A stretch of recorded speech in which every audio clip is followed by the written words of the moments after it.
ડભોઈ તાલુકાના કરનેટ ગામ પીવાના પાણીની પાઇપ લાઇનમાં ભંગાણ સર્જાતા હજારો ગેલન રોજનું પાણી ખાડામાં વહી જાય છે. છેલ્લા 3 દિવસથી લીકેજ હોવાથી હજારો ગેલન પાણીનો બગાડ થઈ રહ્યો છે. હાલ ઉનાળાની શરૂઆત થઈ ચૂકી છે. પાણીની ખાસ જરૂરિયાત હોય તો વહેલી તકે રિપેરિંગ કરે તેવી લોક માંગ ઉઠવા પામી છે.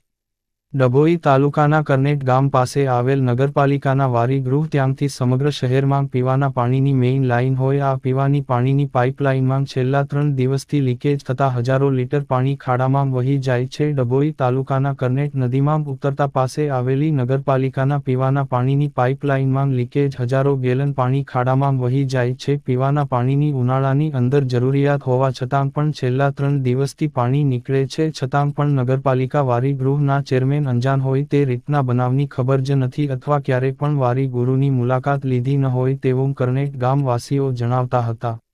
હાલ ઉનાળાની શરૂઆત થઈ ચૂકી છે. પાણીની જરૂરિયાત વધુ પડશે. પાઇપલાઇન લીકેજને કારણે હજારો ગેલન પાણી વહી જશે તો આવનારા સમયમાં પાણીનું સંકટ આવે તે પહેલા વહેલી તકે નગરપાલિકાના વારી ગૃહના ચેરમેન તેનો મરામત કરાવે તેવી લોક માંગ ઉઠવા પામી છે. રિપોર્ટર ફઝલ રજા ખત્રી, GPK ન્યૂઝ, ડભોઈ.